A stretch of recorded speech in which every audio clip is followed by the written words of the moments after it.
नमस्कार, आपका अपने चैनल पर एक बार फिर स्वागत है। आज मैं आप लोगों को शुद्धिकरण पर बताऊंगा, अर्थात मानव इस जीवन में किस तरह स्वर्ग को प्राप्त करेगा और अपना अच्छा जीवन जिएगा। स्वर्ग का मतलब कोई अलग से कोई द्वीप या इस तरह के स्थान नहीं है, बल्कि धरती पर भी वो स्वर्ग को प्राप्त कर सकता है और अपना आने वाला जीवन बहुत सुधार सकता है।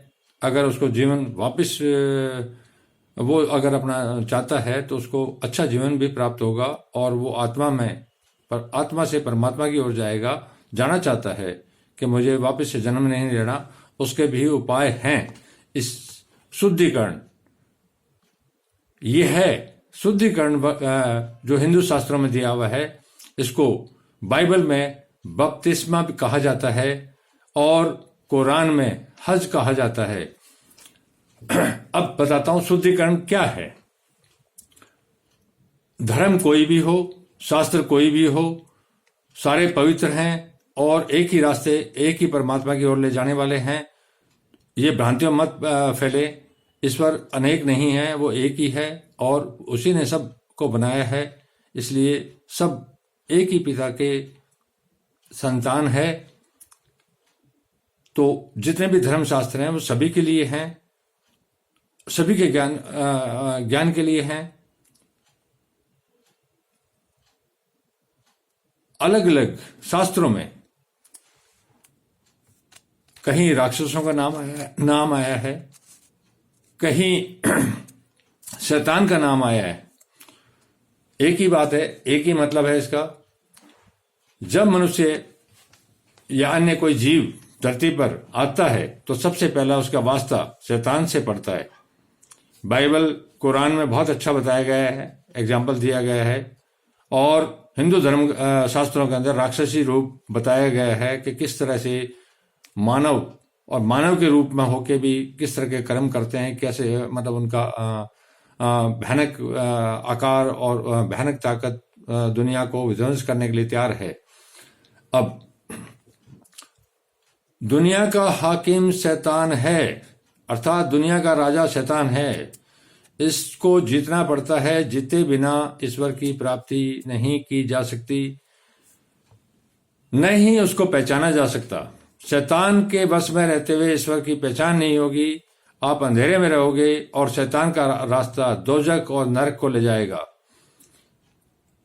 जो आदमी शैतान के वश में होके कुकर्म और पाप के मार्ग पर चलता है वो बीमार पड़ेगा, दुख पाएगा पूरा जीवन। चाहे वो कुछ भी कर ले, कितना ही कमा ले, उसके जीवन में सुख कभी भी नहीं आएगा।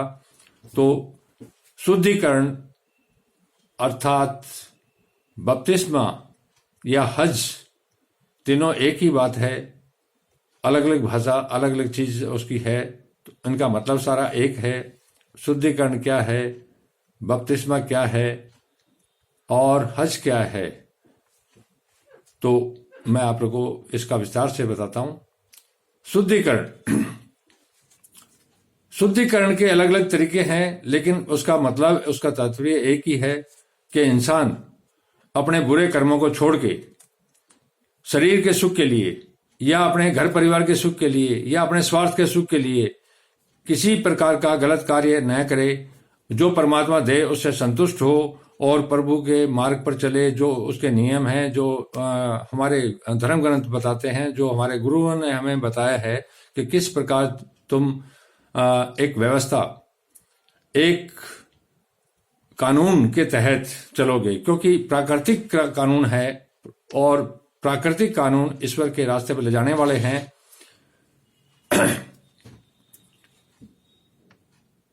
कुरान में जब मक्का मदीना हज के लिए लोग जाते हैं, हज का मतलब ये है कि आज के बाद मैं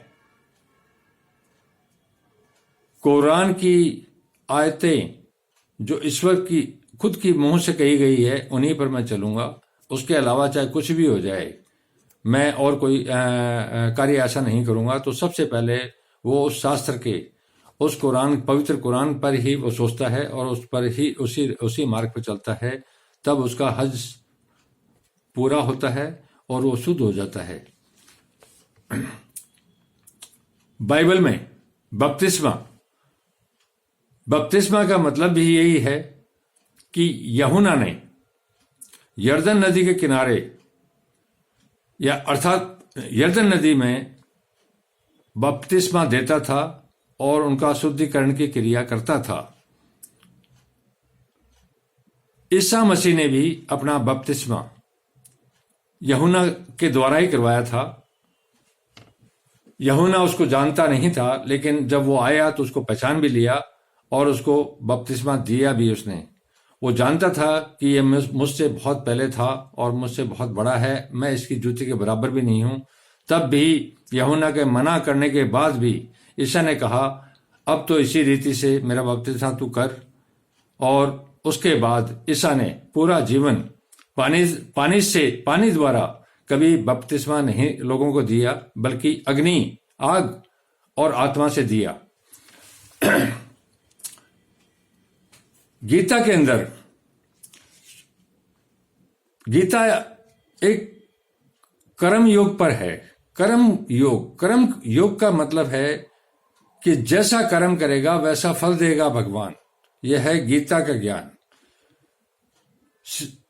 श्री कृष्ण ने गीता में साफ सुथरे शब्दों में कहा और बताया लोगों को कि जैसा तुम कर्म करोगे, जैसा बोओगे, वैसा फल तुम्हें वो देगा ही देगा।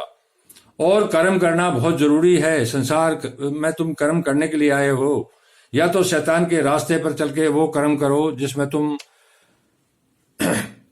नरक के रास्ते पर जाओगे, या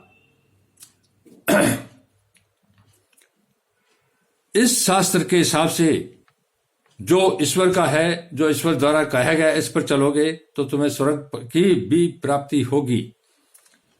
तो गीता सारा, ये बाइबल, कुरान और गीता तीनों में कोई विरोधाभास नहीं है। आपके किसी के दिमाग में ये हो कि इनमें कोई विरोध है, ये सब एक ईश्वर और उसी एक परमात्मा, एक उस पर ले जाने के लिए है और उसी रास्ते पर। इनमें आपस में कोई विवाद नहीं है।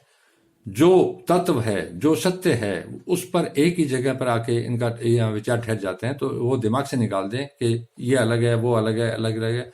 जो एक परमात्मा को दो में देखता है या दो से अधिक में देखता है, वो अंधा है, वो देखता ही नहीं है। इसलिए आपको तत्व के ज्ञान के लिए सभी शास्त्रों का अध्ययन करना पड़ेगा और तभी जाके आपको सच्चाई का पता पड़ेगा। अब शुद्धिकरण, जब तक शुद्धिकरण नहीं होगा आप उस रास्ते पर जा ही नहीं पाओगे। आप शैतान के पंजे में रहोगे। शैतान का रास्ता नरक का रास्ता है। अब शुद्धिकरण का प्रभाव बताता हूं आपको। प्राचीन समय में अंगुलीमाल नामक एक डाकू था जो डाका डालता था और मनुष्य की हत्या करता था, लेकिन अनपढ़ था। तो उसको गिनती नहीं आती थी। उसने कसम खाई थी कि मैं 1000 आदमी की हत्या करूंगा अपने जीवन में। तो गिनती नहीं आती थी, वो भूल जाता था। तो उसने एक तरीका निकाला, जिसकी हत्या करता उसकी अंगुली काट लेता और उसको पिरो के अपने गले में डाल लेता था।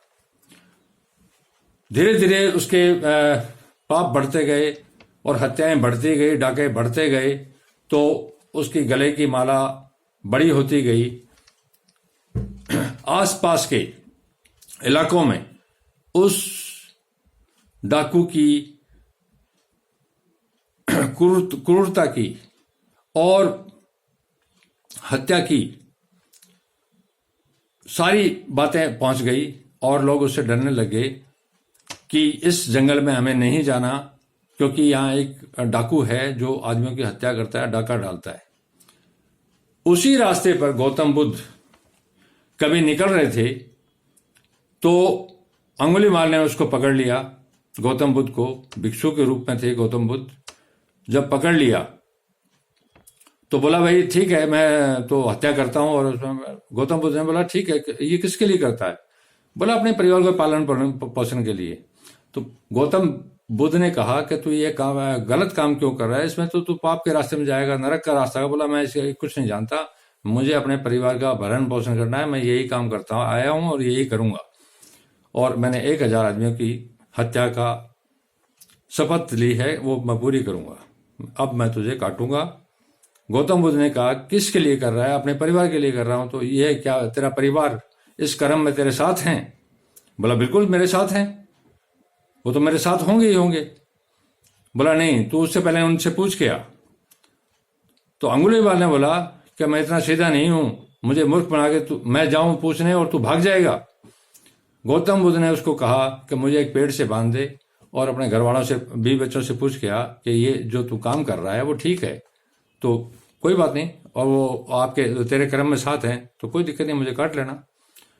अंगुलीवाल को ये बात जच गई और उसने उस गौतम बुद्ध को एक पेड़ से बांध दिया। और वो अपने घर गया, अपने बाल बच्चों को बुलाया, बीवी को बुलाया, उनसे पूछा कि मैं ये जो हत्याएं कर रहा हूं, डाका डाल रहा हूं, तुम्हारा भरण पोषण कर रहा हूं, इस कर्म में तुम मेरे भागीदार हो?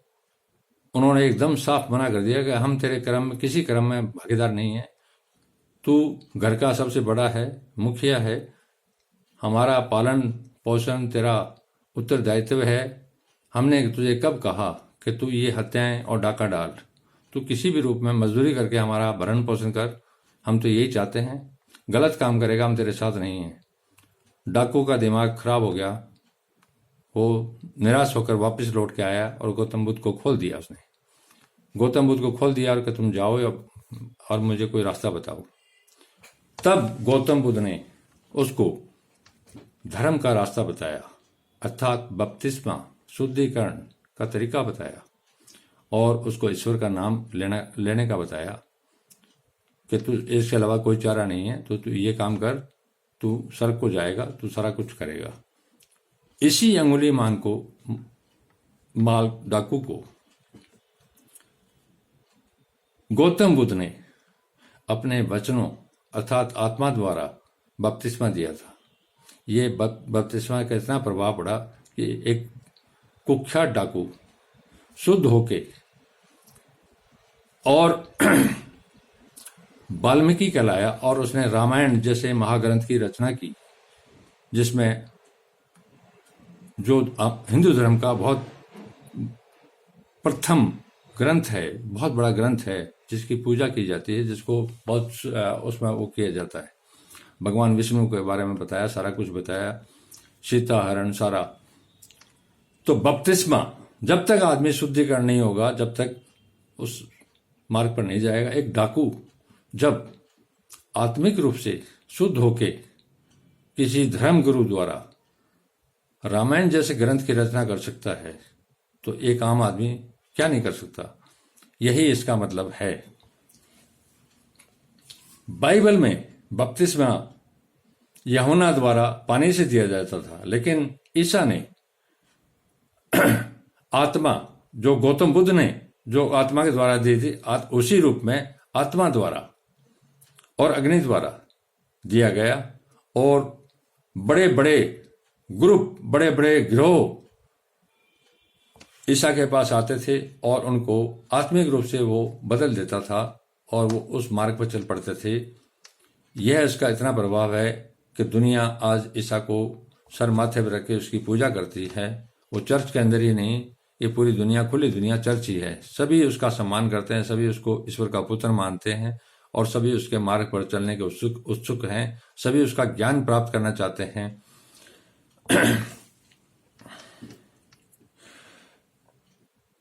कुरान, बाइबल और गीता, हज, बपतिस्मा और कर्मयोग सभी एक ही परमात्मा के मार्ग की ओर ले जाते हैं और एक ही परमात्मा से मिलाते हैं।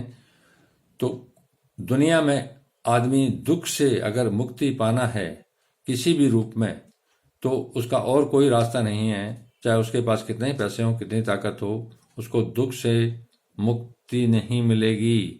वो गहरे दुखों में फंसता हुआ चला जाएगा अगर वो शुद्धिकरण नहीं करेगा। तो शुद्धिकरण किसी भी रूप में किया जाए, उसका मतलब एक ही है कि वो अपनी आत्मा बिल्कुल बदल दे कि अब तक जो मैंने कर्म किए उनका फल मैं प्राप्त करने के लिए तैयार हूं। अच्छे कर्मों का अच्छा फल और बुरे कर्मों का बुरा फल उसी पर छोड़ दे, वो जाने उसका काम, वो दे देगा। लेकिन आज के बाद मैं ऐसा कोई काम नहीं करूंगा, किसी का दिल नहीं दुखाऊंगा, कोई चोरी डाका ऐसा कोई काम नहीं करूंगा, चाहे मैं कितना दुख पाऊं। कंपेयर करते हैं लोग कि उसके पास इतना है, मेरे पास इतना कम क्यों है, तो उसी कंपटीशन में वो गलत रास्ते पर चला जाता है। यह एक शैतान का रास्ता है। आपको अपने भाग्य के हिसाब से, भाग्य का मतलब है प्रारब्ध कर्म, आपके ऐसे कर्म हैं, आप एक जन्म के साथ एक एफडी लेके आए हैं कि आपके पास इतना ही मिल रहेगा, क्यों? और जिसके पास ज्यादा है उसके पास ज्यादा एफडी है, वो अपने पिछले कर्मों का भोग रहा है, उसका मुकाबला आप नहीं कर सकते और आपको करना भी नहीं चाहिए। आप जहां है संतुष्ट रहिए, सुखी रहिए और ईश्वर के मार्ग पर चलें। पता नहीं ईश्वर आपको कहां, कब, कैसे, क्या दे दे। धन्यवाद। अगले वीडियो में फिर मुलाकात होगी। शुभ रात्रि।